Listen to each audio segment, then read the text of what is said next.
Hello, everybody, and welcome to the 10th session of Revolution Live, this series that I started a few weeks ago on my channel. Hello, Elik. Hey, right on, everyone. So right now there's no one watching us live yet, but hopefully some people will join soon. And in any case, some people will be watching after the fact, the recording of this session. So, there's some people joining. Hello, hello from Ireland. Yes, hello from occupied Palestine. And let's start from the question of how are you doing, Elik? So I've been pretty much down lately, Mm-hmm. and it's weird, because there was we've talking about we were hoping that we will do already like episode and lives when the genocide is in Gaza is over. Uh-huh. And I wonder why when it happened I didn't feel like this happiness, and maybe because like the ceasefire is not a real ceasefire.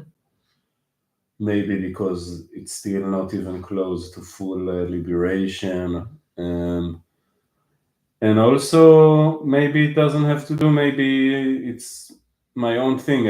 I felt down. I felt I felt a lot of fear that I don't have energy to resist. I didn't post a lot of stuff in my Instagram lately, and my Instagram was for me a big tool to put resistance music, to put short videos that's like, and people don't know, like that every time I do a video that says something in favor of like a right of return of Palestinians, or that going, it's like never ending process of getting out of the closet. Yes. Each time I feel fear, each time I feel consequences, and it's not that, we're living in a time that getting out of the anti-Zionist closet inside the Zionist society, it's like, I did it a few times and I know now it's okay. It's not like that, because maybe it will get worse. I keep getting a lot of hate, and there's always this threat that's going above my head, and sometimes I just feel like sinking down and not speaking about it anymore, and not resisting anymore, and I have this feeling of depression and down, and I don't know what to do about it. And I'm scared that it will take over. Yes. Yeah. So a lot of important points. I'll try to say my take about all of them. But first, hello to everyone who joined us. There are some people here now, so that makes us feel less lonely. So welcome, everyone. And we hope to have a productive discussion here. But yes, about we were talking about when this genocide ends, things will be better. But and supposedly, like they say that it ended, but I don't think that it did. I think this is the thing, that it never really ended. It never really started on October 7th, and it never really ended on whatever January, whatever, when the ceasefire agreement was signed. I think it's again a sort of manipulation tactic.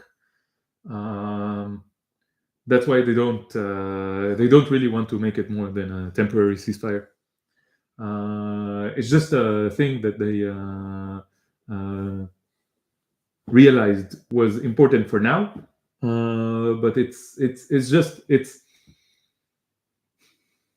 in the end, there is this system here that controls this area. Occupied Palestine is controlled by a system called Israel, the Zionist project, and every single thing that this system does has one goal, and the goal is to continue the control of this area, of this land between the river and the sea, and to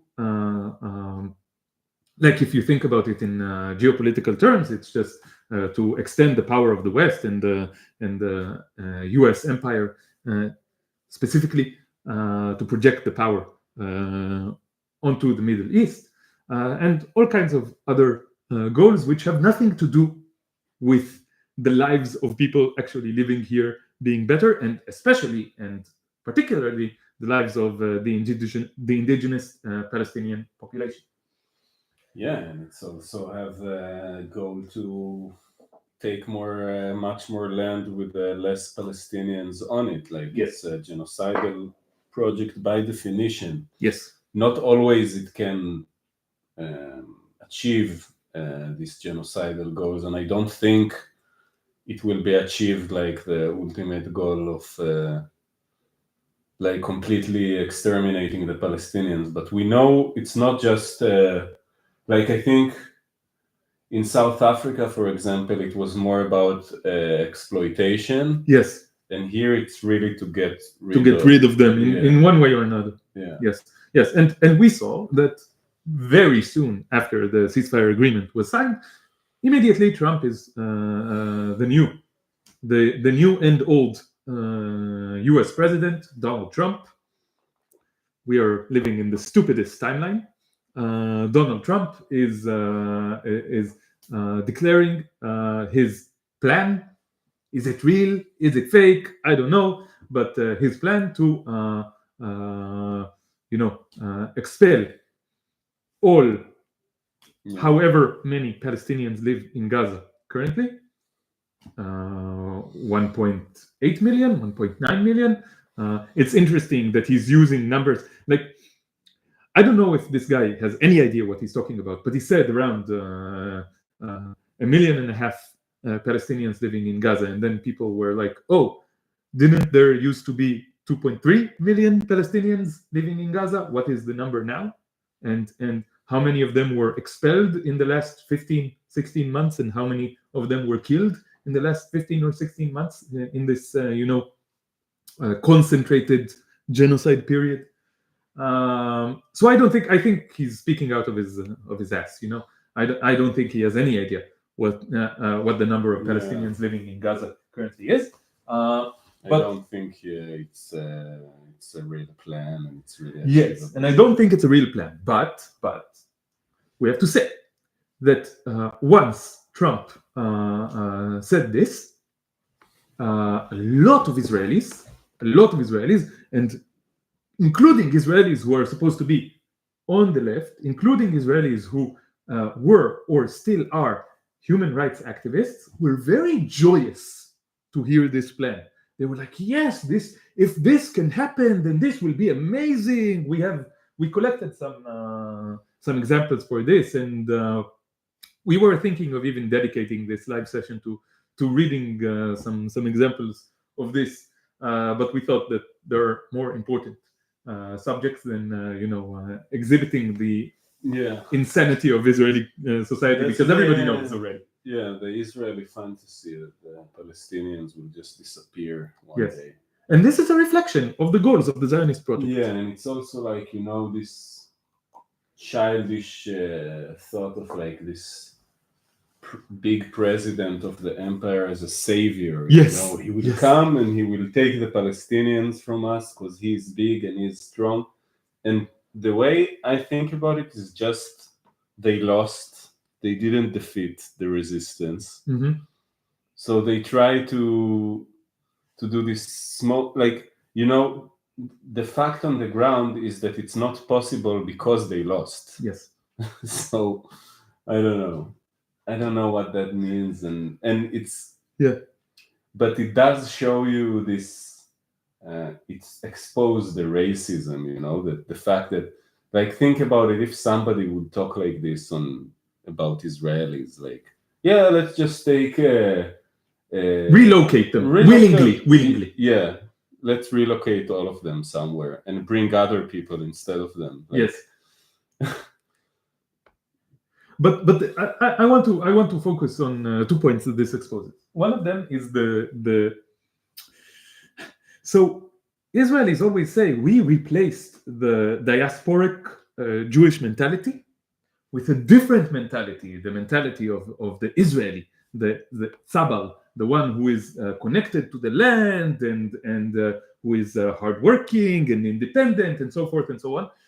But whenever they taught us about the mentality of Jews living in the diaspora, in the 16th, 17th, 18th, 19th centuries, they would tell us in the Israeli educational system, they would tell us about how the Jews always sucked up to the paritz, to the ruler of the particular area that the Jewish community was living in, that they wanted the favor of the ruler all the time.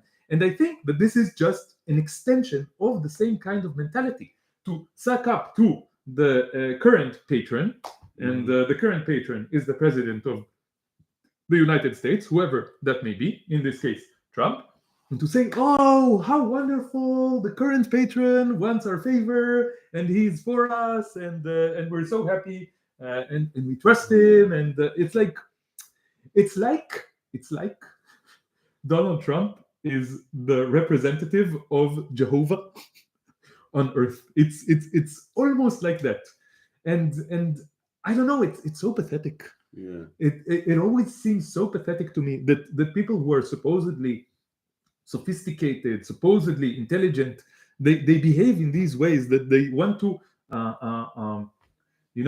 to be subjugated to external forces, and are just happy that these external forces that they are subjugated to now are supposedly and outwardly in their favor.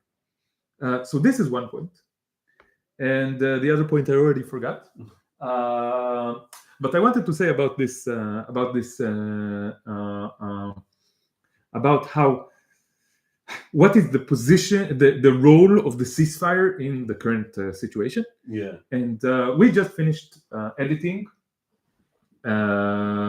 just this close to finishing, editing the episode that we recorded, which is a commentary on our conversation with Muhammad Zrai, who lives in a refugee camp in Gaza. We had 2 conversations with him. That's over on Elik's channel, Sound of Anarchy. And it's part of our Yalla podcast. And after our first conversation with him, we felt that just this one short conversation, 90-minute conversation, really shed a lot of light on the situation here. For us, even though we are aware, even though we were, we already did the process of like deprogramming ourselves from the Zionist cult, from the Zionist ideology to a large extent, still having one conversation with Muhammad really blew our minds, right? Yeah, it changed a lot.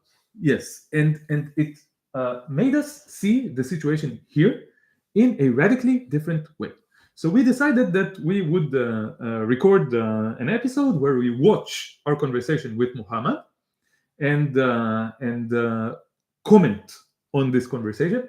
And it took us just a little bit over 3 months to edit this episode, because it was hard work. Okay, we're not professional editors.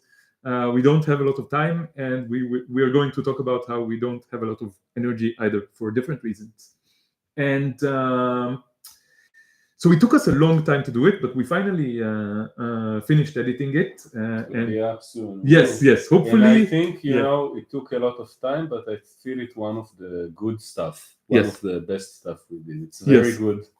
And it goes from the beginning, of 48 until to then it shows all the manipulations and yes, exactly. And this is what I was going to refer to. One of the points that Muhammad raises in our conversation is how the Oslo Accords were just a manipulation tactic to supposedly offer the Palestinians a way to get out of their predicament, but in reality it was just a tactic to continue the oppression of the Palestinians in other means. And I think that this is the situation here. The goal of the Zionist project is to have as much land as possible for as many people as possible who agree with who are subjugated to the Zionist project. And the Palestinians living in Gaza and the Palestinians living in the West Bank are mostly against the Zionist project. They are mostly not for the Zionist project, although there are collaborators. Okay, and therefore they must be gotten rid of. And this is one of the main goals of the Zionist project, to get rid of as many Palestinians as possible. And this ceasefire is just another manipulation tactic. We have to remember this. We have to remember this. I think one of the main shifts that happens when you step out of this cult is that you see through all the manipulation. And this helps you see, for example, the Zionist left, liberal Zionists, for what they are, part of the Zionist project, who speak a little bit differently, who present themselves as if they're your friends, who present themselves as if they care about Palestinians, who present themselves as if they care about equality and freedom and justice and all these things, but in reality they are just servants of the Zionist project. And we have to realize that fundamentally they are not allies. If you want to dismantle the Zionist project, if you want freedom for everyone living between the river and the sea, then they are not allies, because they are subjugated to this project, to this cult, that whose goal is the opposite of this. So I think this is why we don't feel any relief about this ceasefire. Yes, there might be like temporary, superficial, particular relief in the fact that not as many people are being killed, not as many bombs are being dropped, and the ethnic cleansing and the mass slaughter is not happening as actively at this moment in time. But we must not fall into illusions that this is a sign that things are going to get better. I think this is only like a temporary retreat of the forces that are always trying to attack more and more and more. So this is one point. And you were talking about energies, right? Remind me what you were saying in the beginning, because I had a lot of thoughts and I wanted to respond to what you were saying.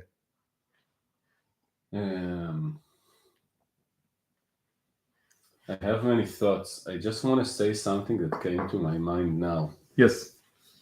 That I feel that suddenly I had this thought again that we need to speak more in Hebrew. I don't know why. Because you said like weird that the Zionist project is going against the people who are against it. Yes. And I feel like we need to do the work of recruiting people to be against it from our society, even if we get like one person from million people. I don't know. We have like, I feel that we're not doing the work when we just speak here to people who are already with us. And it's hard and I'm scared and I feel like we need to do it more. Just like thought that came to my mind as you said it, because I thought it's true. It's not that the Zionist movement is against specifically on Palestinians. Like it can accept Palestinians who are collaborators. Yes. Like it's against those who are against it. Were against it. Yes. And as long as we are insignificant, it's against us, but we're too small in number that it doesn't put energy on doing it to us. Yes. Like it does have a racial, because let's say if all the Palestinians say, hey, we want to be subjugated to you, it's not going to give them full rights. No. So it does have a racial, because still it's based on this racial logic, yeah, on this ethnic racial logic. Yes. But like I felt like suddenly, and one of the first questions that Muhammad from Gaza asked us is, why are you doing your podcast in English? And suddenly it felt to me, maybe I'm not doing the work that I have to do, which is speaking in Hebrew to find the people, to find to show them that it's possible. I don't know. It's just So and yeah, it hurts me because few times Palestinians asked me, not just yes. random people. Many like Palestinians, why don't you? And Muhammad is looking for people for comrades from who grew up in the Zionist society, and he wants us to talk to them. And I feel like I don't know. So I will answer as honestly as I can to this question. Why don't I do it? And the most honest answer that I can give is that it sucks. No, seriously, Yeah. it just sucks ass. It's not like I didn't try to do it to a certain extent. Basically, all my conscious life, okay, the moment I became conscious of the oppression of the Palestinians, and it's not like at age 13 I knew the deepest extent of the oppression, and it's not like even now I know the deepest extent of the oppression and the entire scope of it. But I was aware that there was a problem. I was aware that there was violence around me. I was aware that there was racial discrimination around me. I was aware that people around me were using the word Arab as a curse word, Yeah. and it always seemed weird and like just supremacist. Like I didn't know the word supremacist, but I knew that this was supremacist. I knew that this was racist. And to be honest, 99.9% of the experiences that I had when I talked to Israeli Jews about what's going on here is experiences of dismissal, of mockery, of humiliation, of rejection, of violence in all its forms. I'm facing a lawsuit right now. Right now, I'm facing a lawsuit, which is the result of me writing on Facebook against Zionists and against the genocide, and against Zionists who,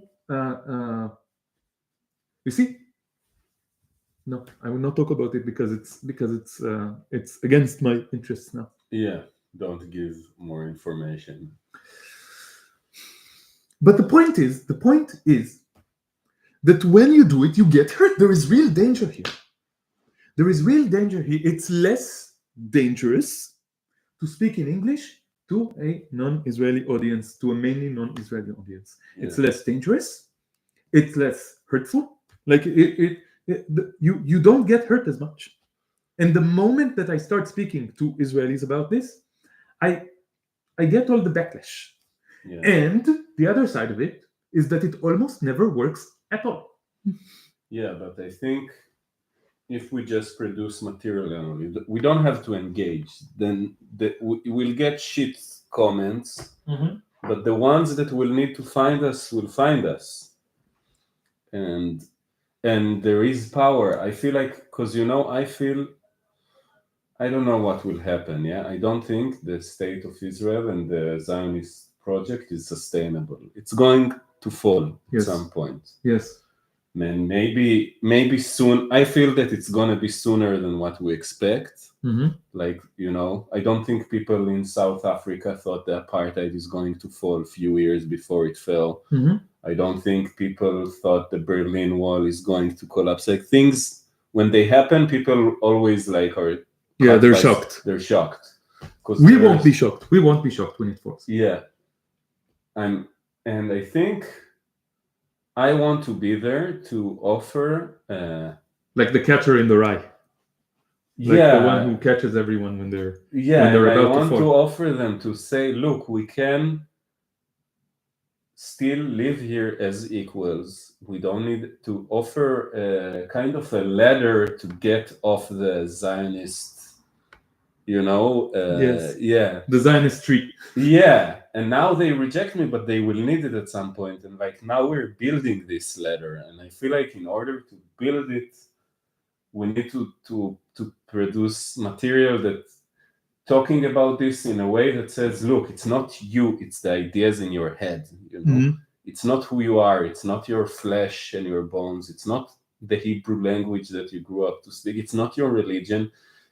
You can, everything that you are can be kept, just give up your supremacy and your racism and learn to live with others as equals, and give up this feeling that, you know, and I feel we are doing it, but I feel like it's necessary to build it. I don't know how to do it, and I'm scared, but you know, like it's So how do you suggest to do it? We have a channel here. Here's a Yeah. channel.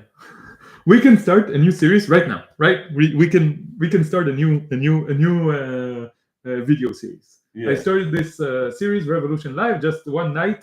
I was feeling desperate, you know, I was feeling very, very depressed. And I was like, okay, what I'm going to do?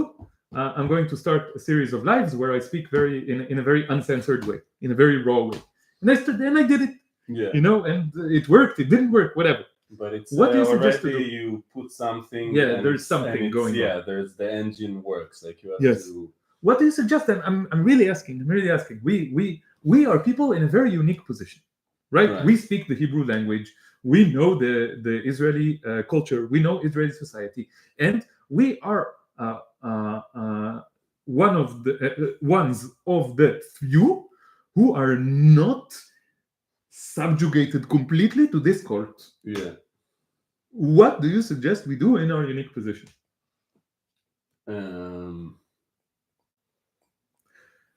Maybe we need to, like I was talking about before, that this may be idea of like to do a series that Yes. we let Zionists, anti-Zionists, come out of the closet and Yes. talk about it first. And this is one thing, you know. Yes. Yes. and Let give me them just a say. platform. Let me just say what I think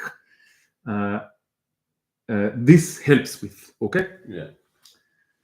There is something about human society, which is that once an idea is more common, more people feel more comfortable holding this idea and Right. expressing this idea, and it is a problem where there is a connection of silence. Okay, we don't know how many anti-Zionist Jewish Israelis there are. We have no idea. Right. Why? Because we know the few. I know that there are, let's say, 2,000, if I'm being generous, anti-Zionist Jewish Israelis who speak outwardly about their anti-Zionism, and I'm being very, very generous now because I know on Facebook, I know on social media, I know on blah blah blah. Yeah. It's a few hundreds to a few thousands, no more than that. Right. But maybe there are 50,000 who are keeping their mouth shut. Probably there is. I don't know. I genuinely don't know. This is the point, that I don't know. I just assume that I don't know how many, but I'm sure there are. We know for a fact that there are several that we know personally. Yeah. We're not speaking. We're know not going to name names because it's dangerous.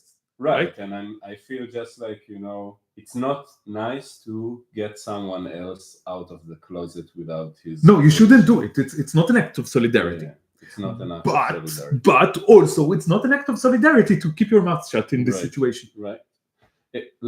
It's this annoying situation that people think. Sometimes people approach me silently and they say, yeah, you know, I agree with you, but we're in a situation that if you're not outspoken, your ideas in your head are good, but they're meaningless. Like, unless you started speaking about it, and it doesn't mean that you need now to every day shout it in the street, but you need to start do the action of putting it from just here to here and out. You know, like it has to happen at some point. I think it also has a lot of significance that when you express these ideas in a public way, you get the backlash. Yeah. And I think when you get the backlash, something changes in your actual position as well. Like, you can believe on a theoretical level that everyone has the right to freedom and to justice and so forth and so on. But then when you are interrogated about the specific details, you're what's called in Hebrew chetzi koach, half power. Like you're not fully in it.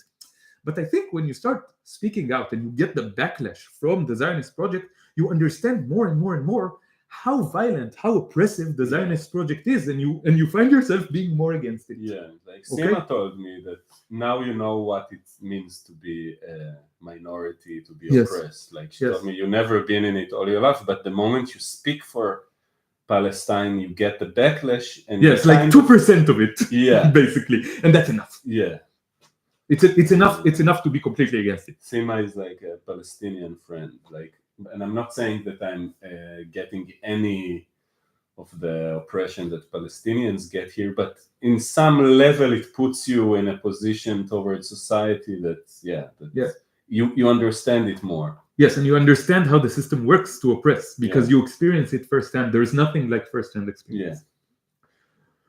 Okay, so this is one idea, and maybe if you have like ideas, we're going to try to start it. Okay, the only caveat that I have, the only thing that's like stopping us is that I don't know if we will have candidates who really want to expose themselves like this. I don't know. I think it could be great to do it also here and to give the people option to do it in either Hebrew or in English. And I think Jewish Americans, for example, also struggle with it. So it could go also to American Jews who grew up in Zionist household and afraid to talk about it. It could go many ways, and it could even go to non-Jews who just afraid to speak about it and they want to speak up. Like I would say everyone who want to experience a first time of speaking out about this subject, like of course the most meaningful it will be for Israeli Jews because they are the ones who grew up in the cult. But also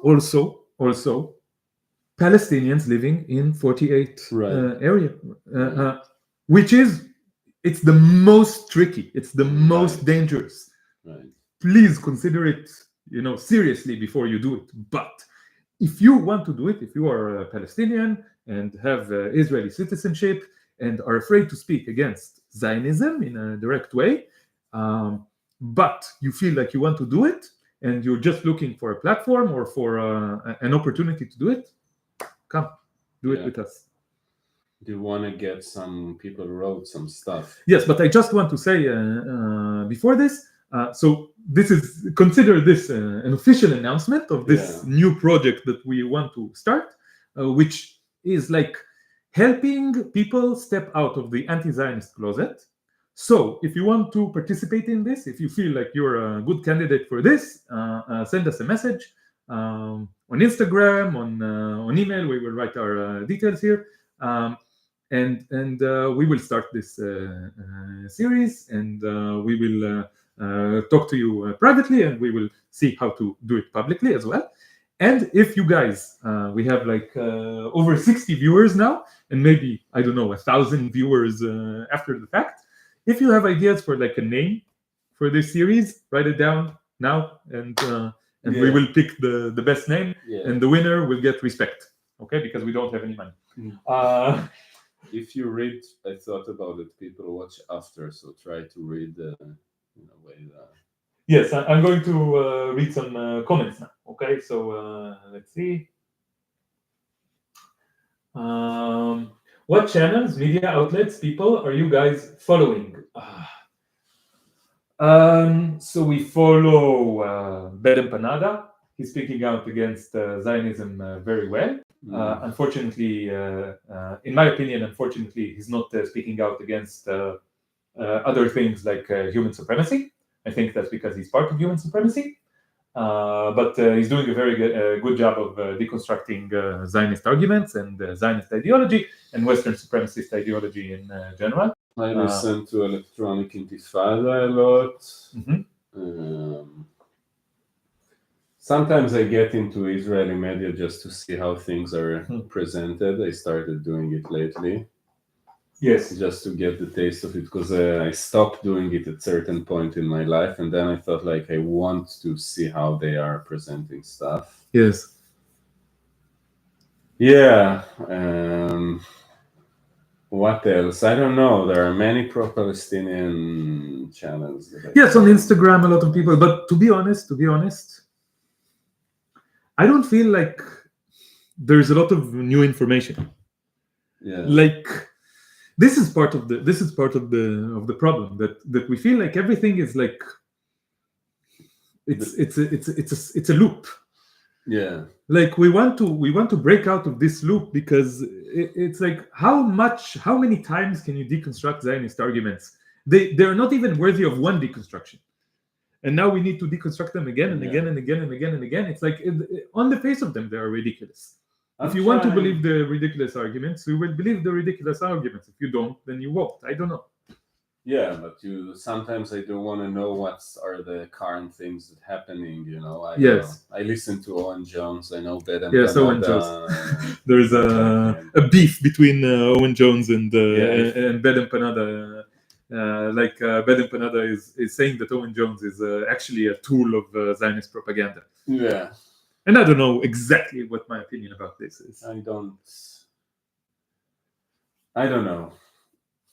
Like, it's true that he's not speaking about the core issues, and maybe there's a reason for that. Yes. But he did gave me a lot of valid information, and since day one he's speaking against the genocide, so I cannot take it away from him, It's that in this particular event he was from the first to put out very clear voice, and very, very consistent, and it helped me, so I feel it in a way. I'm grateful that somebody was providing me with information and moral clarity and helped me to raise my voice, and there are a few sentences that he said that specifically made me feel like I have to talk about it, So I owe this to him, but it's true. I think because he's part of the mainstream media in some sense, he cannot say straightforward things like I support the right of the Palestinians to return, stuff like this. He doesn't speak out, and Bed Empanada addressed him on that, and he didn't any kind of. Yeah, he published a reply video, which was I started watching it. I didn't watch it in full because I felt like it wasn't a real reply to what was being said, and I was like, okay, this is like it kind of proved what Ben Empanada was saying about him, in my opinion.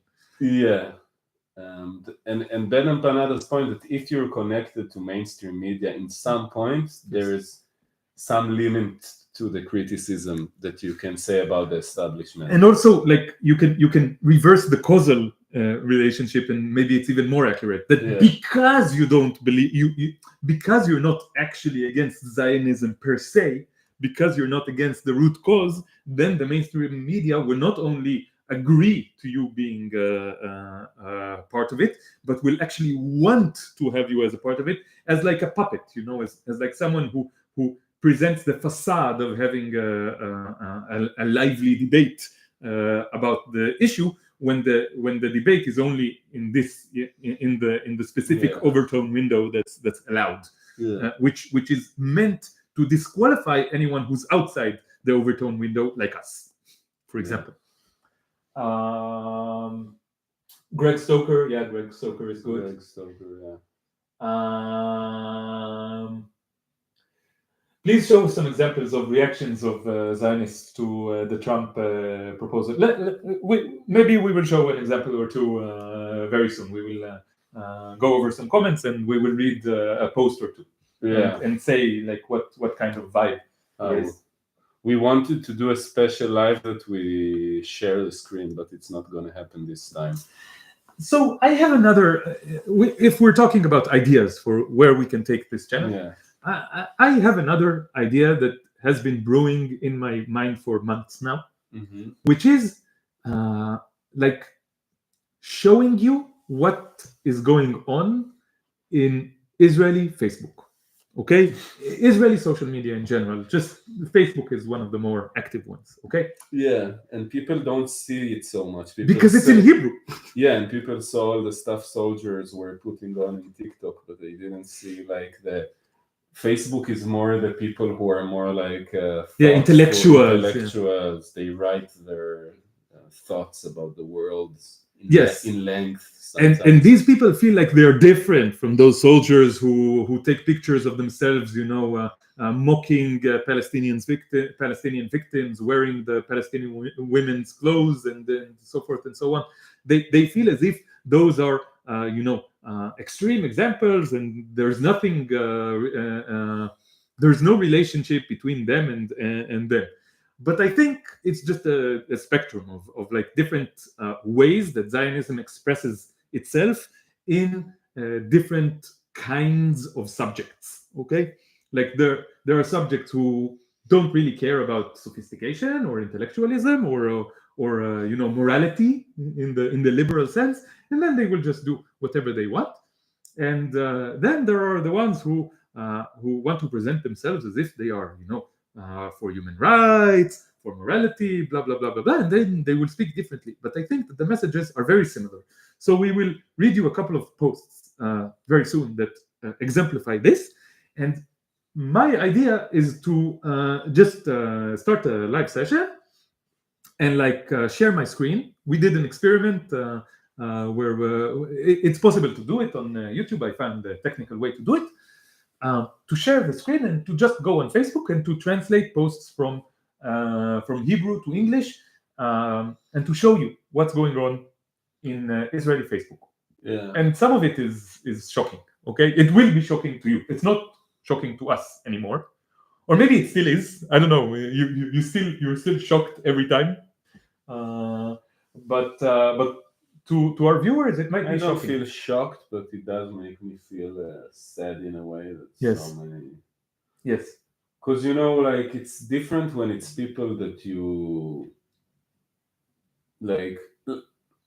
It's not that I know everyone, but sometimes I see people I know commenting, and it's like, why are you like this? You're a Yes. nice person. Why Yes. do you have to do this? Yes. Yes. I'm sure Israelis look at what I do and they feel the same. Like, why are you?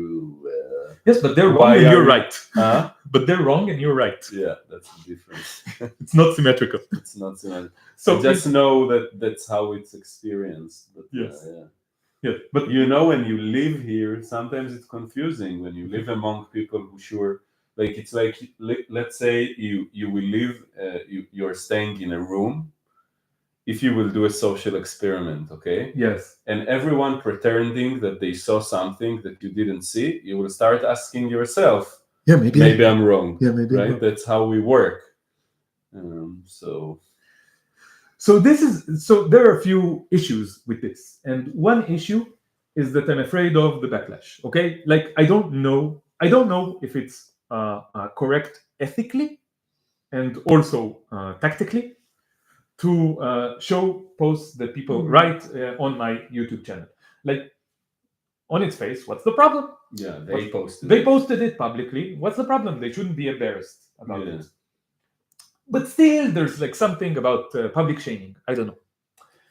It's definitely not illegal per se or problematic in this sense. But when you live under fascism, it doesn't matter if what you're doing is technically illegal or not. It's technically a problem legally or not, because if it's borderline, then they might want to take advantage of it. So you want to take like a security, like a buffer zone of like legality.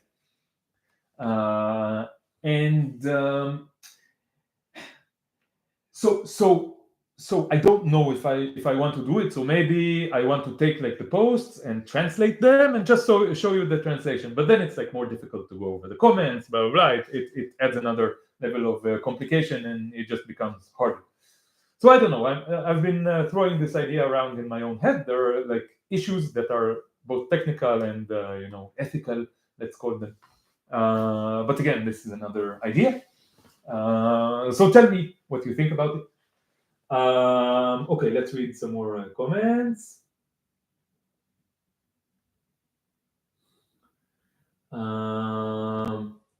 A significant legal precedent. I don't know what this is referring to. This was probably half an hour ago. Was set in the UK on the 5th of February 2024, when a UK judge stated the criticism of racism in Zionism is not anti-Semitic. What are you referring to? I'm not sure what point this was referring to.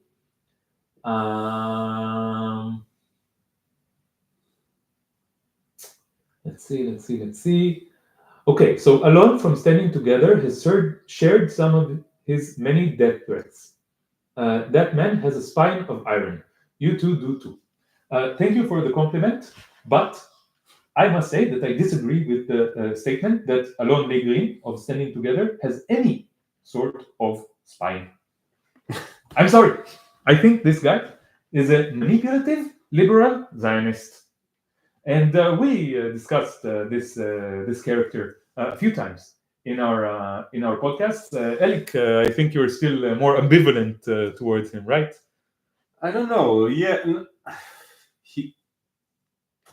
I think, like, when I have some appreciation that from the moment this genocide started, he was taking up people to the street to call to stop it.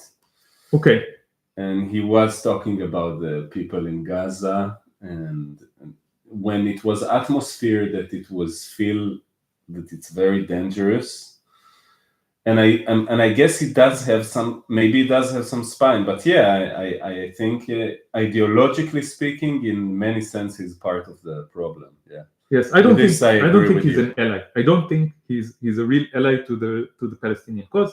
I don't think he's promoting the freedom of Palestine. I think he's promoting the Zionist project. I think he is a Zionist. I think he will call himself a Zionist if you press him on it. Yeah.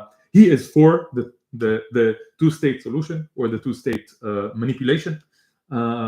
He is against one equal state for all inhabitants between the river and the sea. Yes, he said it explicitly, but also not like he is explicitly for it, but he is not brave enough to say explicitly that he is explicitly for it. We were discussing this in one previous episode. It's a bit like, a version of the Hadash party. Yes. They say they're not Zionists, but actually they are, and it's not clear. And I don't know what. And I saw he was a guest on one of the most popular mainstream Israeli talk shows, Ofira whatever. He was there. Yes, he was there, and he spoke against Trump's plan for ethnic cleansing. This was a few days ago. Okay. And then I was like, oh, it's exactly like what Bad Empanada said about Owen Jones. Yeah. Because why is he there and not anyone who's actually anti-Zionist? Because the system wants him there to express the opinion, to show as if, to make the show as if there is a difference of opinion and we're a democracy and freedom of speech and all that bullshit, but only to disqualify others. So Alon Negrin, yes, he's insane, but he's not completely insane. And people like us, we are completely insane. Why? Because we are for equal rights for everyone living between the river and the sea, no matter their ethnicity. Oh, we are completely insane. Yeah. This position cannot have any reasonable justification. So I think that Alon Negrin is still part of the Zionist discussion, okay? And this is why he still can have power inside Zionist society, and people like us cannot have power inside Zionist big society. Money involved there as well behind this organization. I'm not sure exactly who and what, but there is for sure. Yes. Where does the money for Standing Together come from? I'm sure that they would say it's like grassroots funding, but I don't believe it. No, I'm highly skeptical of this. I don't know if they even say that. Like, it's very clear that there is someone funding them. Yes, and who is it, and why are they funding them? I don't know. Okay.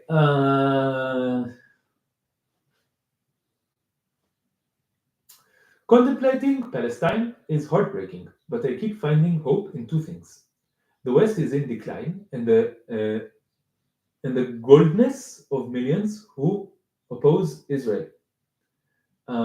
Trump is only posturing. He's a dealer.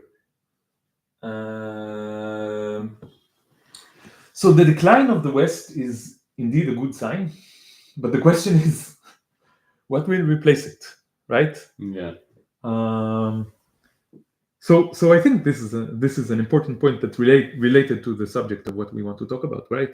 Like, you can resist, you can go against things And this is it's a good thing to go against oppressive systems. But if you're not going for something, if you're not proposing something positive, then your efforts might be a little bit empty, right? And maybe this is why we are short on energy. What do you think? Again, Like, I'm thinking that maybe the reason that we feel so disheartened, that we feel so lost, that we feel so low on energy, is that it's really hard to just go against things and not to construct something else, to construct something new. yeah, it kind of sucks the life out of you because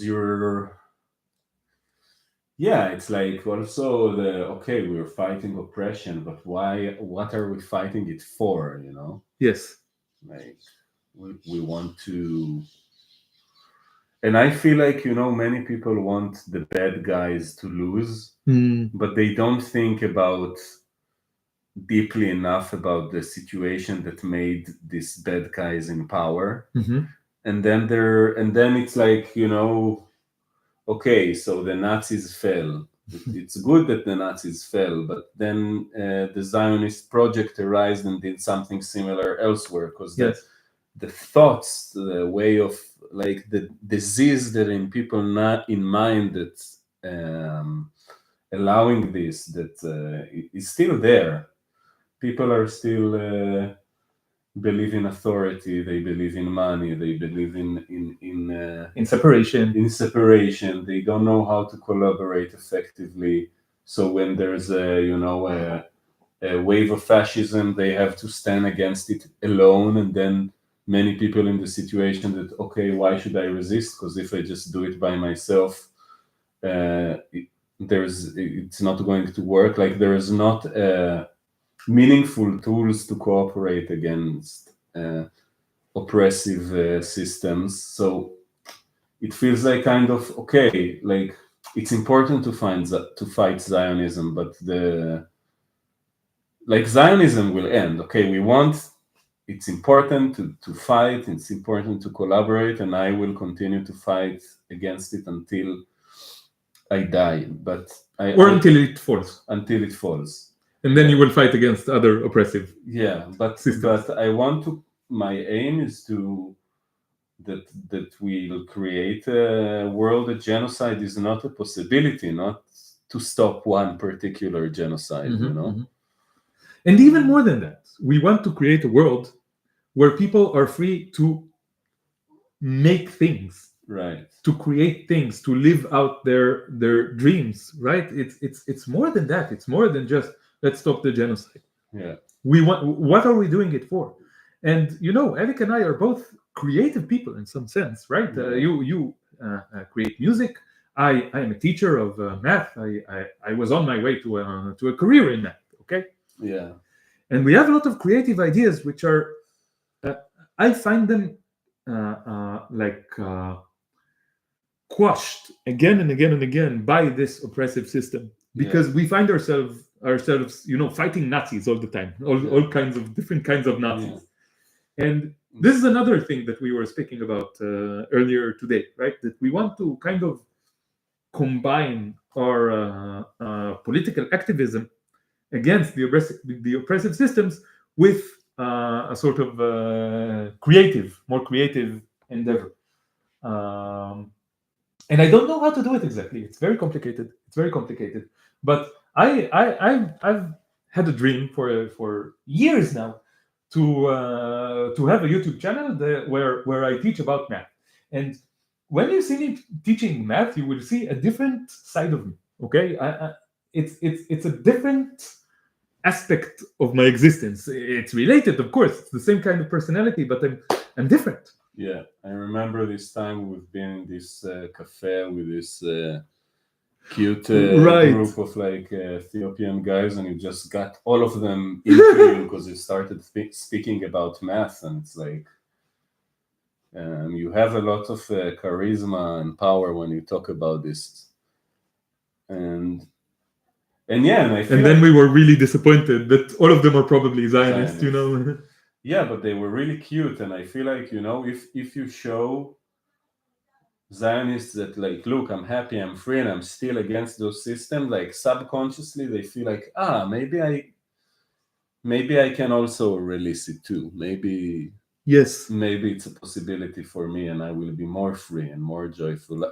And that's what we wanted to talk about today, about the importance of joy while we are fighting oppressive systems. Why depression in a way is it's not an accident that depression is so common in the West, like, and so many people have to be medicated, and you know, people feel this meaningless, and then they are prescribed with medication to make them more numb, instead of like doing something with this emotion, and maybe it will turn to rebellion, you know, like.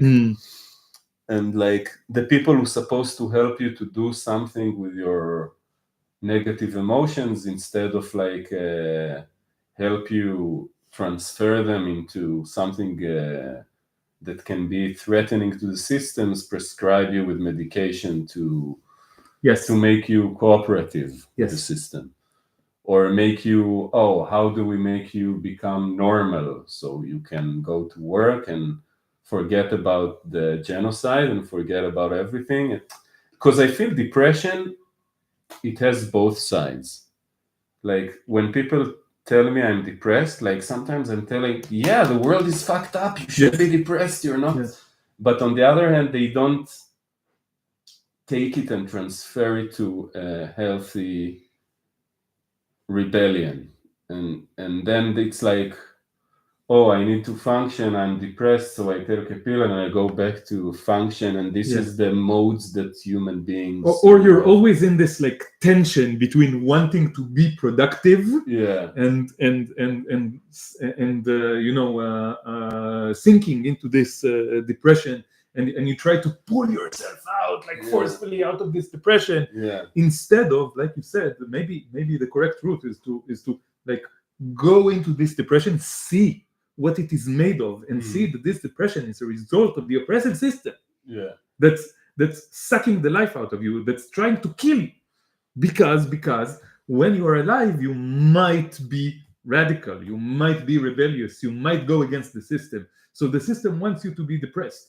And then if you're depressed, you know, Jordan Peterson loves to say that if you are depressed, he loves to say about leftists saying that the system oppresses you and this is why you're depressed, that it's like people are removing responsibility from themselves. And I'm saying no, it's the opposite, Mr. Doctor whatever Peterson.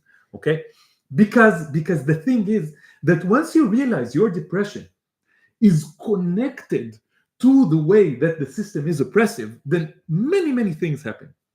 First of all, your depression starts getting a context. It's not just that you're a broken and defective individual, okay? It's not that you have some sort of personal faults that cause you to be depressed or unproductive or whatever, okay? It's not that you are not trying hard enough, okay? It's not any of that. It's something else. And I think that the statement that it's something else is correct. It's just a correct statement factually about reality. But more than that, you see how your depression is connected to the depression of other people. And then suddenly you can have solidarity. And I think that solidarity is a very important antidote to depression. I'm not saying it's the solution to everything, but maybe it is. Maybe it kind of is. But I'm saying it, if you don't have solidarity, then there will be no way to get out of the depression. And I think that one of the main reasons that we all find ourselves so depressed is that we all feel so lonely, so isolated. And the maybe good irony is that when you are depressed, there's an Israeli musician, Danny Sanderson, and he has a song, and the song is "אתה לא לבד, אחרים לבד איתך" in Hebrew. I don't know that one. It's nice. אתה לא לבד, אחרים לבד איתך. So you are not alone, others are alone with you. This is the line. And I always found this line quite genius. Yeah. Okay?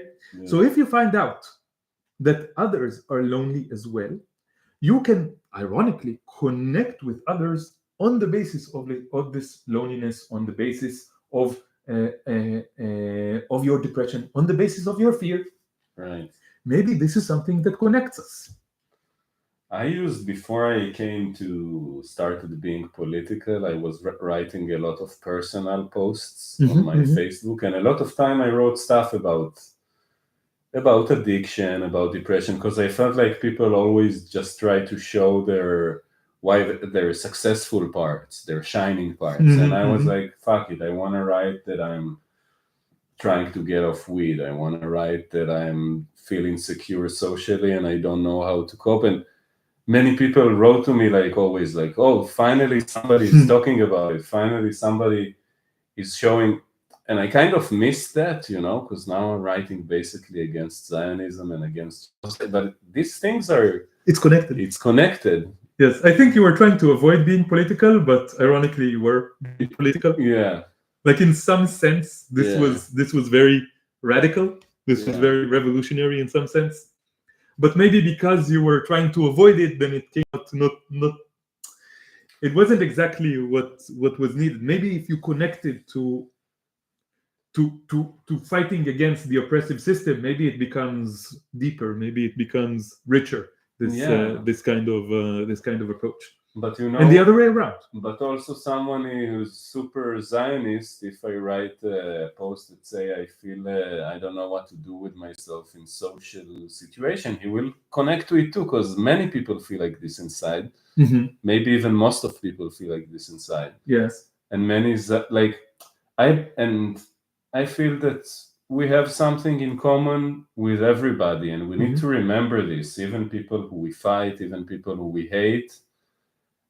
We are made of the same material. We're social beings. We don't want to be alone. We want to be loved and nurtured. Yes. And everybody just wants hugs. Everybody just wants hugs. And even people who believe in horrible fascist ideologies, they believe it because they don't want to be alone, and because they feel, they feel fear. Because they feel fear, because they...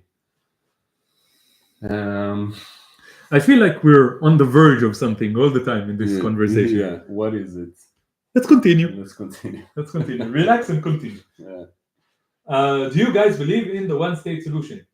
Yes. Yeah. We have a podcast. We have a podcast called One State Solution. But let's give the asterisk as well. We believe in the zero state solution. Yeah. We believe that the optimal situation regarding the number of states in planet Earth is zero, because we're anarchists, okay? Yeah. And we think that states are a tool for control. At least the current form of states, the liberal states or fascist states, it's just two sides of the same thing, okay? So I don't know. We have this discussion back and forth. Could there be a state that is something positive? I am of the opinion that there is at least in theory, an idea of a state that is just a form of collaboration between people living in the same area. And what do you think about this? I think it's a kind of a weather of words and definitions. But yes. I think state, what defines a state is the monopoly on violence, or the right to rule. And I feel like this is inherently cannot be. There cannot be, and it's also inherently unequal, because you have the ones who are allowed to obey, and the ones who are obliged to. And they're obliged to obey, or what the opposite, to command. You need the one. Without it, you don't have states. People this is the question. People think democracy kind of, because of majority rule and all that kind of stuff, it's changed it, but it doesn't change the essence of it. And look at it today, like people say democracy. Donald Trump can sit there in his house and say, we're gonna ethnically cleanse 2 million people from Gaza. Okay, so doesn't really have the ability to do it, but the thing that he can say it and he can be there and can think like he can have the power to determine fate of 2 million people, that's the most sickening fact about our world. And nobody is talking about why can he do it, not just why Trump is such a bad. The moment somebody can do it, you will find that at some point a psycho will get to the position that he will do these things. And I feel like history is, and the system promotes the most psychotic people. Yeah. You fail upwards, Yeah. or you become more crazy upwards. Yeah. So I think being an anarchist is the notion that we want to dismantle the situation that such power is even possible. Yes. With this, I agree. I still have some remarks that I could say about, like, so to me, democracy is not about majority decision. It's I think majority rules is a very bad idea. I think it's a form of hierarchy. Okay, the hierarchy of the collective over the individual. I think the correct approach, and this is a thought that I have, and it could develop and it could change and it could become more nuanced and deep. But the current thought that I have is that the correct approach is consensus. Okay, to try to reach consensus, but not the imagined consensus like we have here in fascism. We're all together against the Palestinians. We're all together for genocide, but true consensus that includes everyone. And that really includes everyone, true consent from everyone, okay? And this should be the ideal that we strive for. Is this even possible? What defines it? What is not it? And who is the defined society? Can you get consent of all the beings on the planets? So this is the ideal for me. Yeah, the ideal is, but you still want to yeah, okay. I think we need to dive deep into it. And I suggest that we have an episode on the One State Solution podcast that is called the No State Solution, or the Zero State Solution. And I think we will have this. But we said all this to say that for now, yes, our current moment, we do support the One State Solution as mean to dismantle Zionism. Yes. And we are in fact active in a group called the One Democratic State Initiative, which is a group that was founded by Palestinians, both in the diaspora and in occupied Palestine. And we joined this group to some extent. It's still an ongoing process, as allies from the Jewish Israeli society. But to me, it's an opportunity to strengthen my own self-definition as Palestinian. I know you don't feel completely comfortable with this, but again, it's an ongoing process. And the point is, we are part of this initiative to some extent, and we're working with them. Yeah. So it's not just a declarative thing. We're actually trying to cooperate with Palestinians to achieve this goal of one state between the river and the sea, where there is equality for all, equal rights for all, justice for all Palestinians who were oppressed for the last century, and all that this entails. Yeah, but it's a way also to create, for me, model that is not built on a nation state, that is not defined, that part of its definition is that that you separate the ethnicity from state in a very clear manner. Yes. And this group that we're part of is specifically is talking about that, right? With Naji, the One Democratic State. So yes. So we talked about this initiative many times before. Maybe we will talk about it more. Maybe we will have another conversation with Mohammed, or we dive more deeply into it. Mohammed Zrai, that we had a conversation with on the Yalla podcast, who lives in Gaza. He is the director of the Gaza branch of the One Democratic State Initiative. So maybe we will have more conversations with him about this. Okay. Would you have a debate with a Zionist friend on our show? So Who was asked this me? Who asked me if we want? He's a nice guy, but he wants to talk to us and to kind of challenge us. okay? Here's my take on debates. Okay. Okay, I think we have to be very careful about debates because debates are a medium that is, in some sense, um, anti-revolutionary, and it's a tool to maintain power relations. Okay, Mm-hmm. I think that many times debates are just a platform where people can dunk on each other, Yeah. and I think it encourages superficiality. Uh, um, it encourages people who have good talking points, who can who are talented rhetorically, but are very lacking on the content level. Mm-hmm. Okay, and it's also patriarchal.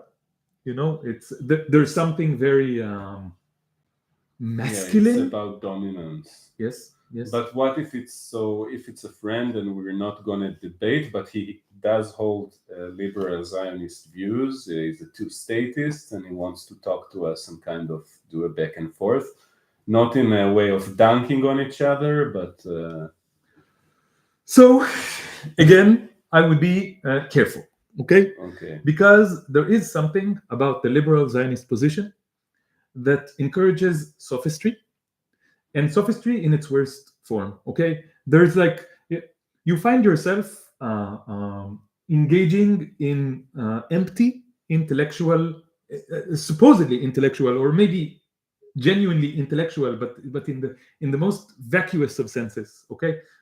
Discussion.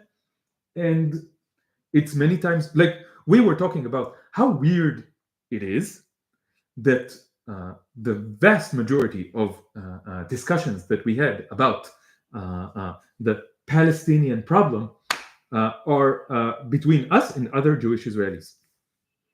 What is this thing Yeah. where two Jews or several Jews are talking about the Palestinians above their heads? But This is we're all ridiculous and part of the problem. but I will challenge now. Aren't we doing this? Even though we're speaking in their favor, but with still two Israeli Jews. Okay, we reject our Israeli identity, but we're still most of our the conversations is between us. We try to break it, but it's not that easy. And you say, and if we want to bring people to our side from the Jewish Israeli society, we need to show them that we are not afraid from talking, because then they can always say, okay, you guys don't want to have a conversation, you just want to talk within yourself, you're looking down at us, you aligned with the anti-Zionist community abroad, and you have sense of belonging, but you're not facing people who have So even now, opponents. when you are saying this word, Yeah. with these words, I feel rage inside.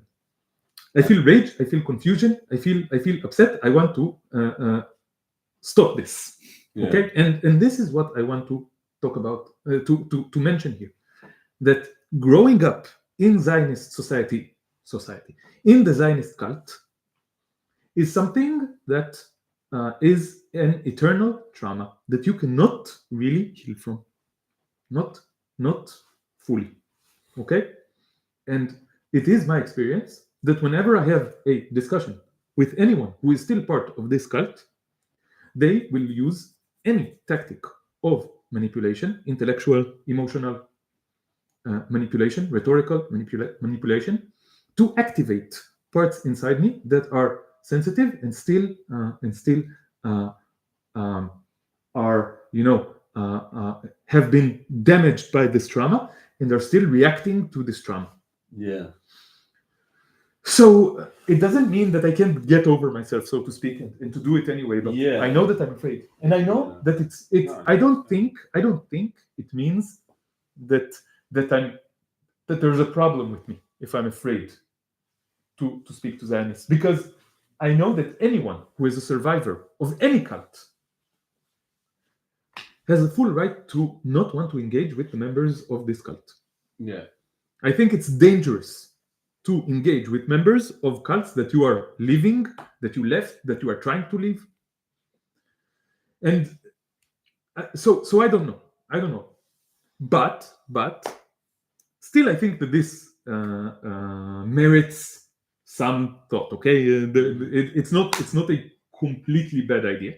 I think that you felt rage because I said all the accusations that they always say. But Yes. what if it's like some person who doesn't say this stuff but really want to? But Why the thing don't you is, just talk? the thing is, yes, exactly. The thing is that Zionists, especially Zionists of the liberal kind, they don't want to hurt you, but they do, and they don't even notice when they do it. They say the stuff that they believe, and the stuff that they believe is just personal insults, and it doesn't even register to them that they are being personally offensive towards you with what they're saying. It doesn't even or they would say highly racist things, genocidal things. Yeah, you know, and you say this is genocidal, this is racist, this is supremacist, this is violent, and they will be like, "What do you want? I just don't want Palestinians to live in Gaza." Yeah. Or what do you want? I just don't think you can have a democracy with Arabs. Yes. Like this is a liberal, because this is basically I feel this is the heart of the two-state liberal Zionist, right? Yes. They wouldn't speak about ethnic cleansing, but they would say, no, two-state, because, and at some point, if you say, but it's not, okay, so kick them out. But they will because they don't think you can live in democracy and equality. Yes. With Arabs, with brown people, with Muslims, with Arab-speaking people. That's the feeling. Like it's the feeling that there are some kind. The moment they will have opportunity, they will create a situation where you will be either a slave or, So my point is that I think that it's impossible to have an actual discussion with Zionists. I'm sorry, but that's what I think. So the question is, do we want to have a debate with the Zionist or not? Okay, because we have to acknowledge that it will be a debate. I don't think it will be a discussion. Do you think that it's possible to have an actual discussion with the Zionist? It will be debate because we don't agree on core issues, but I did have conversations with people that I feel comfortable with, that I felt, at least on a personal level, that they were not talking down on me, or especially the specific friend who asked him. Who asked me. It's a person that I met many times and we talked about it, and it's a friend that I love, and he's. And I was annoyed because at some point it's annoying, but I don't know, like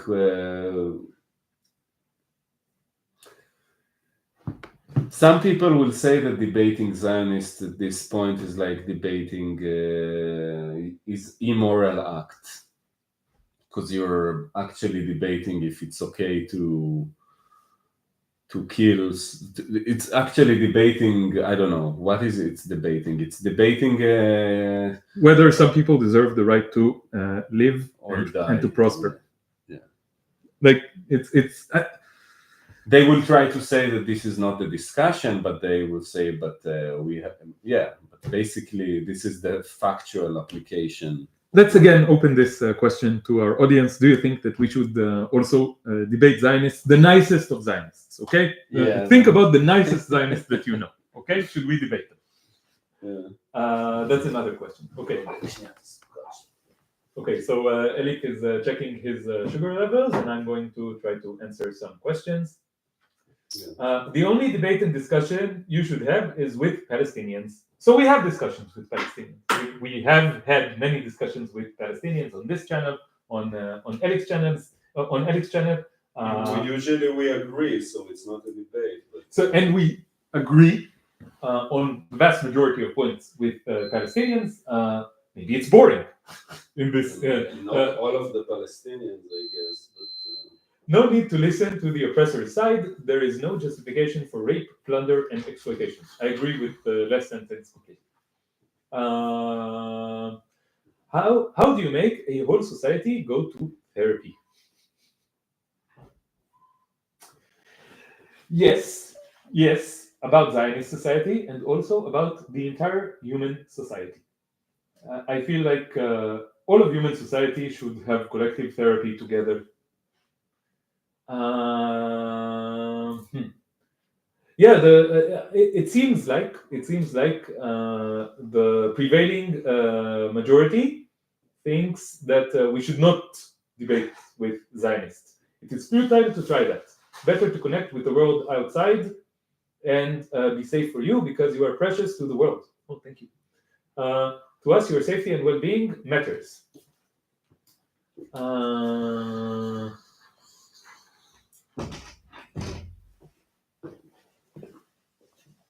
Nate, it may be dangerous for you. Some of us can do it up to a point. Do what? Debate Zionists? I'm not sure what this relates to at this point.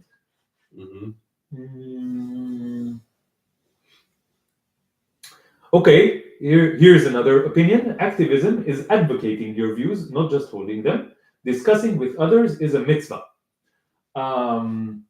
okay. I personally don't care about mitzvahs, okay, because I don't subscribe to the Jewish religion. Yeah, but let's take it as a moral duty. That's what he means. Yes, but the question is, should I discuss my opinions when when Zionists are present and able to attack me, okay, on my opinions, which they do, okay? It's not okay. Here's the point. It's not a situation where two people, random people, meet and exchange ideas amicably. No, there's a system of oppression here. The Zionist has the police, the courts, the army, and millions of people living here in occupied Palestine on their side. At least with a lot of power. Yeah, at least outside world we could have at least know that there's community of people around us who support. Also there the police are on their side and Yes. also there, but at least like they have each other. Here it's like it's like some friend who lived there and some in another city and that's it. Like, you know, it's not an equal situation. Yeah. It's not you know this platonic idea of like a respectable discussion. It's not that. I just have something to say about this debate issue, and you tell me what you think about it. Maybe it's something I need to release. Okay. I've many times had the experience of losing a debate, not because I didn't know the arguments, not because I felt like that the other person is smarter than me, just from like personal weakness, from not being able to stand on my ground. And I want to have this experience that I don't lose, you know, that I don't fucking lose, that I know how to say the right things with enough confidence in a way and to make it a performative situation where I can win. And I know maybe it's an ego thing that I just need to let go. But that's the thing. And to be even more personal, I always have it with my father, and it annoys me. Like I bring this shit up and then I always feel like he's smashing me. And even though I feel that already I'm not less well read on the subject than he is. Way more well read. Yeah, I think I read more books, or at least he has more experience, and he is like an intellectual, like in some sort, like he read many books on this subject. But I think I already read more, and I think about it more, and I speak about it more, and I write about it more, and I think I understand it more deeply. But still, when he talk, I feel like he's like, and I'm like, why is it always okay? So there are psychological things. He's my father, but I want to be able not to pull back and not to be so weak when I have to defend my values. And it's a thing. It's a thing, and I feel it keeps coming back to me that I want, and maybe it doesn't matter. Maybe I just need to let it go and to talk with people who there's sense in engaging with. I don't know. I think that there's many sides to this. Mm-hmm. First of all, I relate completely with the experience of wanting to win. Okay, like so many times on Facebook, basically a lot of times on Facebook. Okay, Yeah. like there's this comment, and I'm like, oh, if I just write this, I will win. Mm-hmm.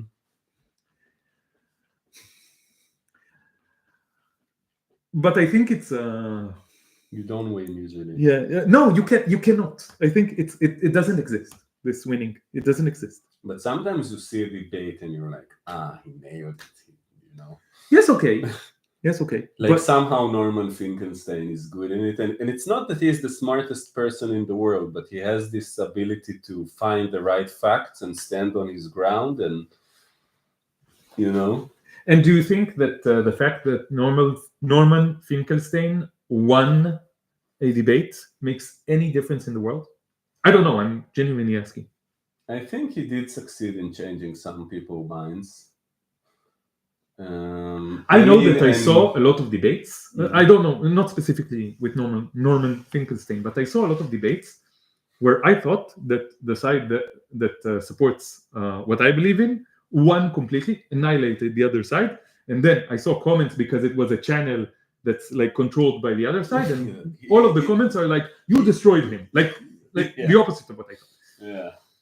I think people believe what they want to believe in the end, and like these debates, I don't know how much they change people's minds. I don't know. Yeah. I genuinely don't know. Yeah, I also don't know. But here's something that I'm certain of. Having the skill to win a debate is not the same as being right, and it's not the same as being a good person, and it's not the same as being on the side of justice and of morality. It's not the same. It's not the same thing. It's two different things, and in some senses, they are opposite to each other, because there's an expression in Hebrew. I don't know if it also exists in English, but the expression is even 10 wise men cannot take. It doesn't work in English, but the expression is if a fool throws a stone down the well, 10 wise men cannot take it out. Okay, it's much easier to destroy. Yeah. It's much easier to be superficial. It's much easier to have like quick catchphrases that mean nothing. Yeah, it's like, for example, the human shield thing. Like, yes, that the Zionists keep saying it, and nobody actually knows if it happens, how much does it happen. They never provide evidence that yes, and they don't care to. Yeah, they just say human shields, boom, let's bomb everything. Yeah. Yes. And this relates to another point, that the system is on their side. It's much easier. It's much easier to win. Yeah, when the entire game is designed so you can never lose. If you say, like, for example, there is no human shields, or Hamas is not doing it, or they don't do it to extent that people are saying, they will ask you to provide the evidence, even though they are the one who are killing people in masses. They have to provide at least the evidence why they're doing so, and they never do. And when they do, it's always after they killed, and it's always like and also, who cares if the and another aspect of this is that some things that are truly our opinion, we cannot say them. It's dangerous to say them. And I will not say them now, okay, because it's dangerous to say them. Yeah. Okay, but if I were able to express my opinions freely, then I would say things that would boggle the minds of 99.999% of Zionists. Okay, but I cannot say it. It's dangerous to say it. See how the oppressive system is just working in a very direct way. Yeah. If we have a debate now with the Zionists, then many things that I truly believe I will not be able to say. Also because it would be dangerous for me legally to say them, but also because if I say them, then many people on his side would just brand me immediately as insane, completely insane, and not worthy of any consideration. Yeah. Okay. So I don't know. It's this is the way that oppressive systems maintain their power. Okay, I think this is enough about this subject. Yeah. Okay, a lot more comments as usual.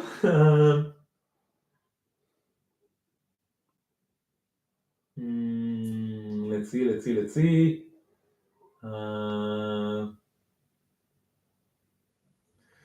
I don't know. I think it's too many comments. I cannot like differentiate. Francesca Albanese and Norman Finkelstein are world heroes. Yes, Francesca Albanese is very good at debating, but still, I see that she was pushed also, like Piers Morgan pushed yes, her I also was to about a to mention coroner. this. Yeah. Yes, I think she performed amazingly on Piers Morgan, but still, many people could say that she lost Yeah. this debate. They could say it if they wanted to. It's a lot of time who plays the defensive and who plays the offensive. Yes.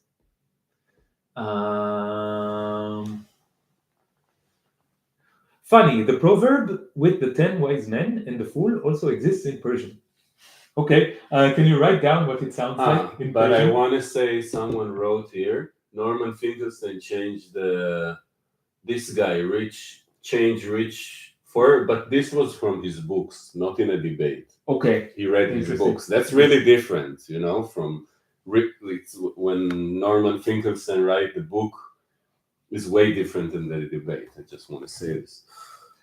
Okay, so let's. Do you know about Hassanabi and Ethan Klein drama? Yes, I know. It's drama. It's drama, and you know what? This is what I don't like about Bad Empanada. All this obsession. Obsession with YouTube drama. Yeah. Who cares? Who cares? Who cares about what Ethan Klein thinks? Who cares about what Hassanabi thinks? Like, I care in the sense that a lot of people listen to them. Yeah. But a lot of people listen to Trump as well. A lot of people listen to Jordan Peterson. What am I going to do about it? I don't know. I think a better thing to do is not to explain why these people are wrong all the time or deconstruct their arguments, but present better arguments of our own. I think that's a better approach. But yeah, that's another issue. But about Francesca Albanese, if anyone has her contact and wants to suggest to her to be on our podcast, then please do it, because we would love to speak with her on our podcast. We really admire her and her work.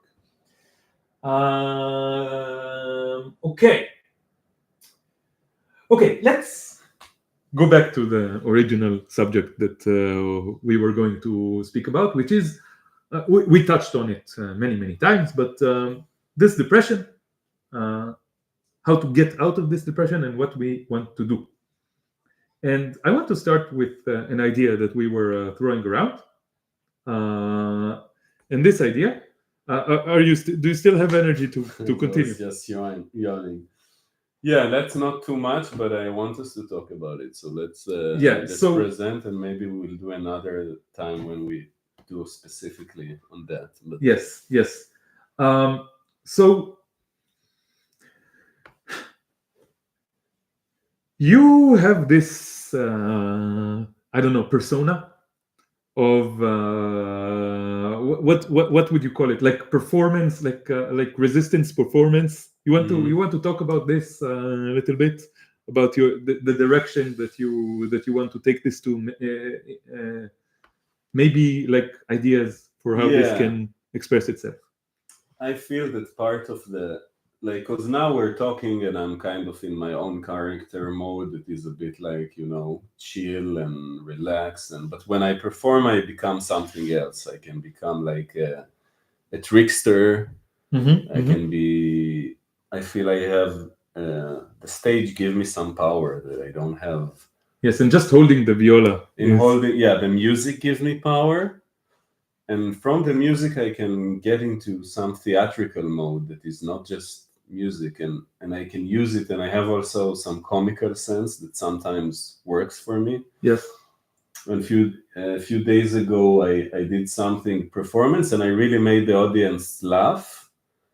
And I was talking about like doing some a bit funny thing about masturbation, and it was like a bit naughty, but I wasn't speaking about. But it tell about directly. the format that you did, because maybe the audience doesn't understand. I like type a text that is screened on a screen behind me, and I know how to type without looking at the keyboard because Okay. my mother taught me it when I was a kid. Okay. And I use it because I can write the text and look around, and Mhm. and I was typing my thoughts, and like people are here, and then oh shit, they're seeing my thoughts. What do I do? It started like this. Mhm. And I was like, oh shit, fingers don't tell what I'm thinking about, and they will figure out what I did before, and Like self-aware kind of thing. yeah, and then they will figure out what did I do in the bathroom and what did I do. And I was talking about it, and they didn't know.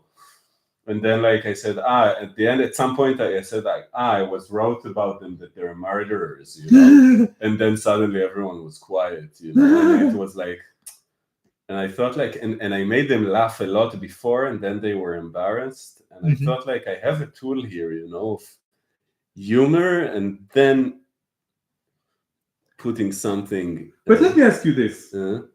Let's say, let's say the idea is to be like a joker, right? Yeah. A joker who makes people laugh and enjoy themselves, and then says something which makes them, I don't know, uncomfortable. Yes. Showing them a mirror who they really are. Yes. But the question is, can you recover from that? Like, let's say you did it. Can you like poke and then go back and be the joker again, or does this like burn you out completely in their minds? Did you recover from it? Yeah, I did recover from it. Okay. And they kind of forgot, and it wasn't clear enough. Mm-hmm.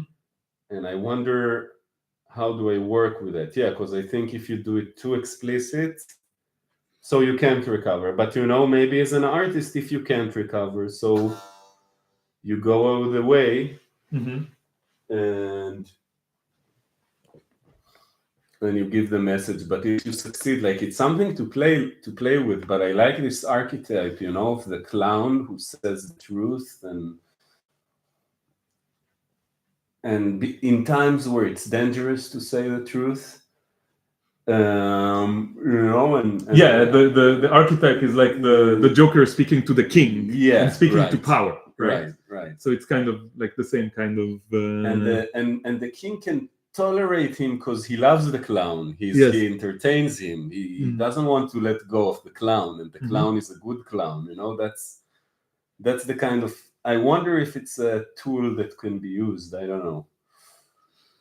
Okay, and another idea that we had was doing a street performance, right? Like, so sometimes there are protests in occupied Palestine, but most of the protests are low-key. It's rare to have a protest which has explicit anti-Zionist messages. Yeah. And when it does happen, it's dangerous because the police will be against you. Yeah. But the thought is maybe using the power of music to do this.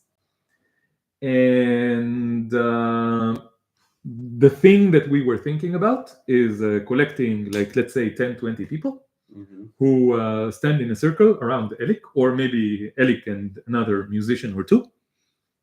And they are playing music, and revolutionary music, and Elik has a lot of anti-Zionist, like explicitly anti-Zionist songs, including the ones you're always thinking about what is the role of your Hebrew songs. Yeah. Your Hebrew anti-Zionist songs, and maybe this is the correct use case for these songs. Yeah. So this is another idea, to be revolutionary in this sense. But let's be honest, we've been talking about this for a long time, and it doesn't happen. why doesn't it happen? So I think there are a few reasons. And one of the reasons, yes, we're scared. And we're not just, it's not that we're scared. It's dangerous. It's dangerous. It's dangerous. We don't know what would happen if we try to do such a thing. And also, I think it's quite difficult to recruit, the personnel to do such an activity, right? Yeah, I think I wrote about it in some groups, and I got the feeling that if I want it to happen, I just need to announce that it's happening. Yes. And people who will come, like, it's not, nobody is going to give me that, yeah, I'm doing it with you, I'm taking your hand, and because I try to lift, it's generally a conclusion about things. If you want to do things, you just need to be the one that to initiate them. Yeah, I'm doing it. So this reminds me of Ba'ot Lamaftzitzi, the demonstrations that you did in front of Hakiria, which is like the headquarters of the Israeli army in the center of Tel Aviv. Speaking of human shields. So in the center of Tel Aviv, there is a huge military base called Hakiria, the city. Literally, it means the city. And so crazy, that if somebody would use the Zionist logic against Israel, it would be eliminated completely. Every accusation is an admission of guilt with fascists and Zionists especially. Also, I just noticed a different level of irony, which is that Kiria is actually a word in Arabic. Really? Yes, it means. So I'm learning Arabic now, and I just realized I'm not going to try to say it in an Arabic accent because I will embarrass myself. But it means town, basically. But I think it's also in ancient Hebrew, Kiria Kedosha, Kiria I think it's in the Bible. So it's okay, it won't surprise me. But it's also a word in Arabic. So I don't know, maybe it's one of those situations where Zionists could not help but subconsciously and or consciously stick a finger in the eye of the Palestinian population. But never mind. The point is that you joined a group of people who went to this military base in the heart of Tel Aviv with tens of thousands of soldiers coming there every single day. And you went there in the morning where there is a constant stream of people, and you basically explicitly accuse them of being murderers, right? Yeah. So can you tell us what were the reactions there, and do you feel like this is a good model for what we can do with the musical protest?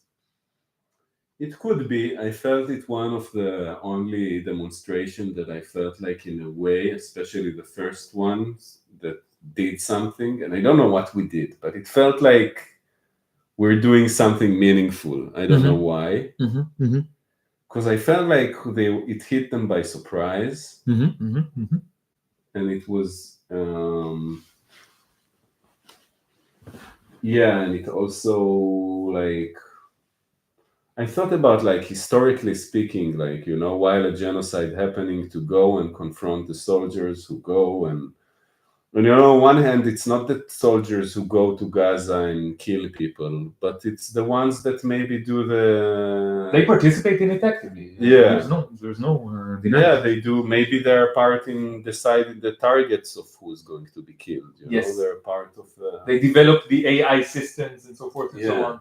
They analyze the aerial photographs that tell them where they should and shouldn't bomb and so forth and so on. Yeah, and in a way it was also like to show them, saying like, look, this is the consequence of your actions. Now, if people saw the videos of the radical bloc that they put out that shows the soldier faces, you see them laughing at us or ignoring us, or so on the face of it, it didn't do anything in convincing them. But I think part of what we want to do is confront people with a responsibility, because one of the biggest problem, I remember we said it in one of our first podcasts, that you asked me, like, Elik, what is the problem? And you remember that? I think we did a short video of it. And I said, like, I think that one of the biggest problem is complete lack of responsibility. Yes.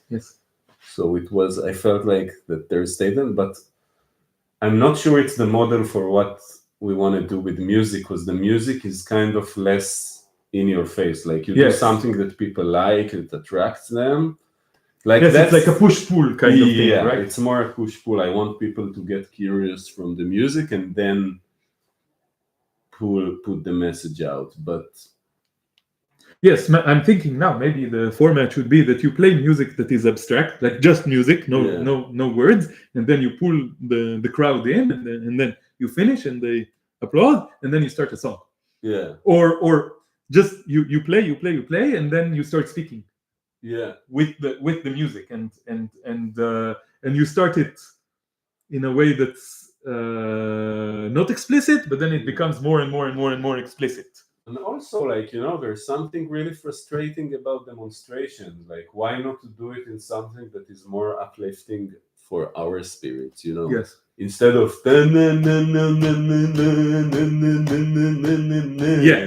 it's like the usual formula. Yeah, it's like so annoying. Why not to have a lot of people singing and show that we enjoy together, that we're having high spirits. I saw videos of Palestinians going back to northern Gaza and they're singing, and it's so powerful. Like, and I saw many videos of music from Gaza and doing like amazing music, and I thought like, wow, these people have like spirit. They're spirit people. Like many of them, they're like. Yes, and we are also people of spirit. I think that's the main thing. Like we talk about why we're depressed. Yeah. And if I try to look deeply at what's lacking in my life, I think that the word spirit captures it very accurately. Yeah. Because when you're surrounded by fascism, when there's everyone sucks the spirit out. Yes, everyone is turned off. This is I feel like everyone around me is, in the deep sense, dead. Like there's no life in fascism. This is why we hate fascism so much, because it kills everything.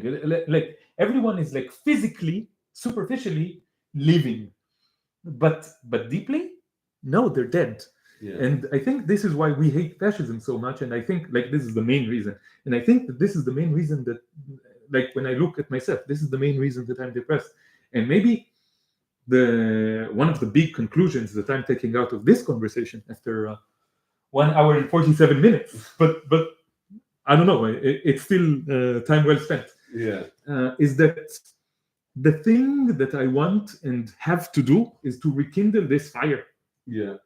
This fire inside me that wants to live, that wants to create, that wants to and be creative. Like we're thinking about, it's not the usual thing. Like when I go to demonstrations, sometimes I feel like it's a formula.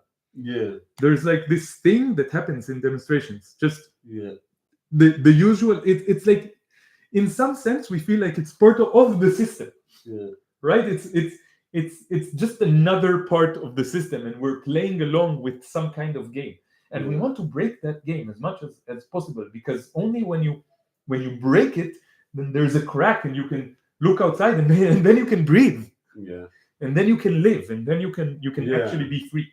Yeah. I feel like, in a way, demonstration is like the people at power says, like, this is what you are allowed to do. It's not that I'm against demonstration, but sometimes it feels like it's also we're doing, like you said, by some formula that, like in democracy, there's freedom of speech. So people who want to change things go and demonstrate. Yes. And then they shout slogans in some order. Yes. And then they go home after it. Yes. It ends, and then they stop and they go home. Yeah. And then they feel like they did something. Yes. It's not that I don't want to downplay it, because I think in a fascist society, speaking truth in any kind of way is valuable. But something about this way it's systematic, and Okay.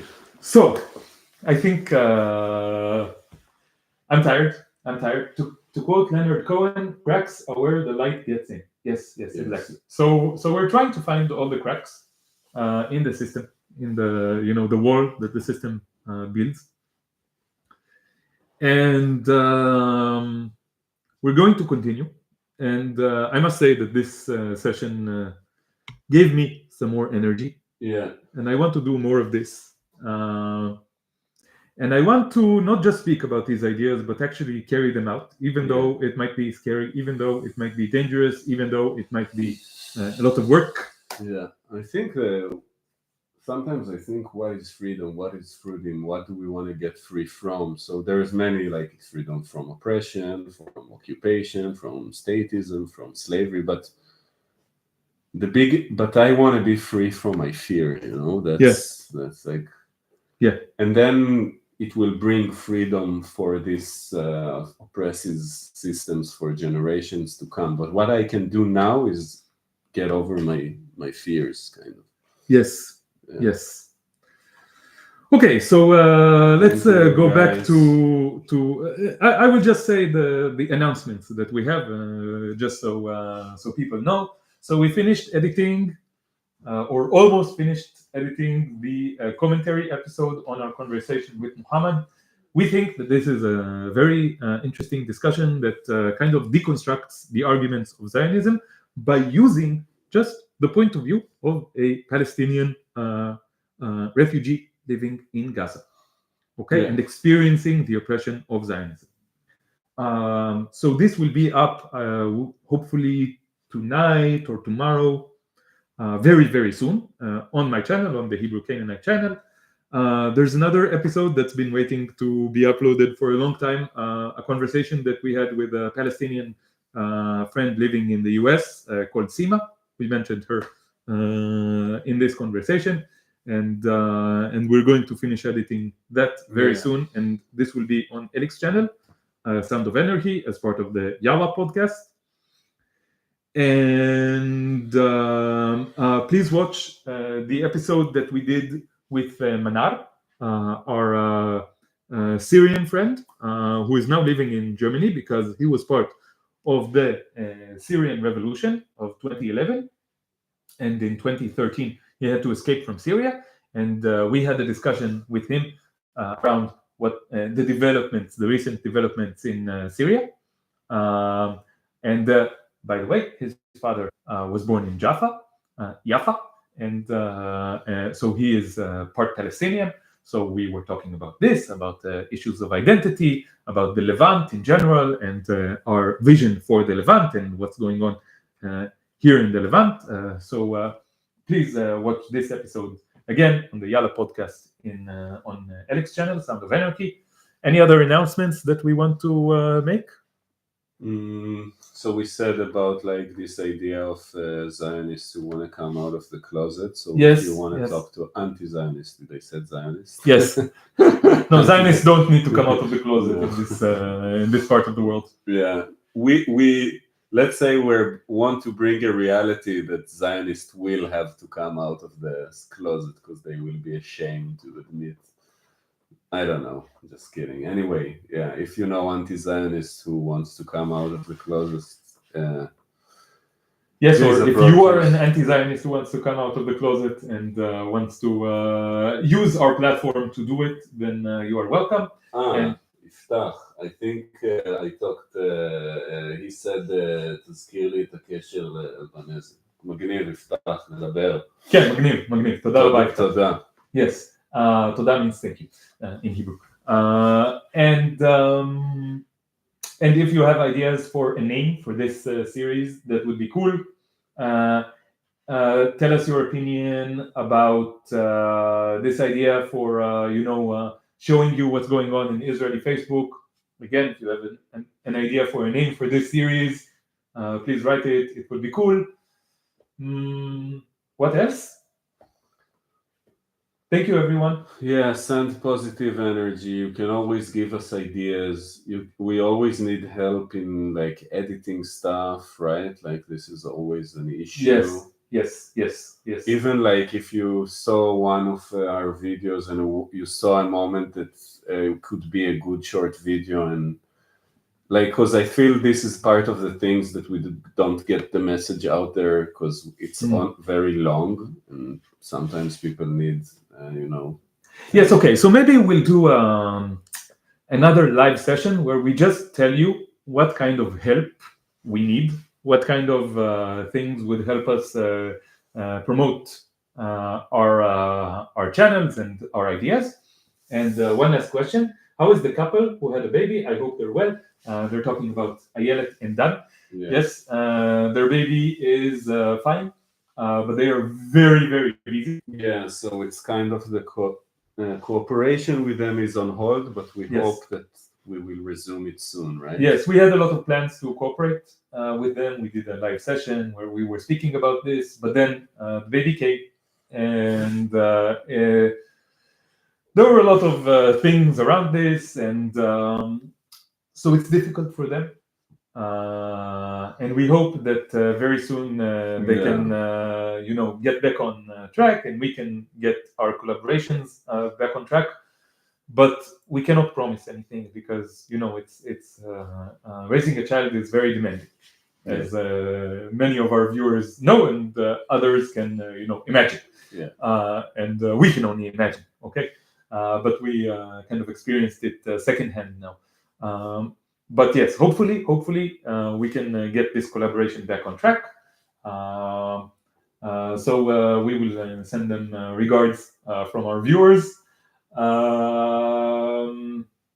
Okay, again, thank you very much to everyone who participated in this live session. We had like 70 people with us all along this broadcast, so this is amazing. Love from Saudi Arabia, wow, amazing. Amazing. Love back from occupied Palestine. Yeah. Thank you, Elik, for joining me. Thank you, guys. It's always nice to see that people are with us in this. Hope one day we'll get to meet in person some situation in Saudi Arabia or whatever. Yes, we hope to meet in a free Levant, in a free Middle East, in a free Palestine, in a free planet. In a free planet. But yeah. Ooh. Okay, I will just say one last thing. This session gave me energies. Okay, it helps. It helps. So thank you everyone for being with us, for giving us all the great ideas and comments and thoughts, and we will continue this discussion. So see you very soon. Free Palestine. Free Palestine. Freedom and justice for all.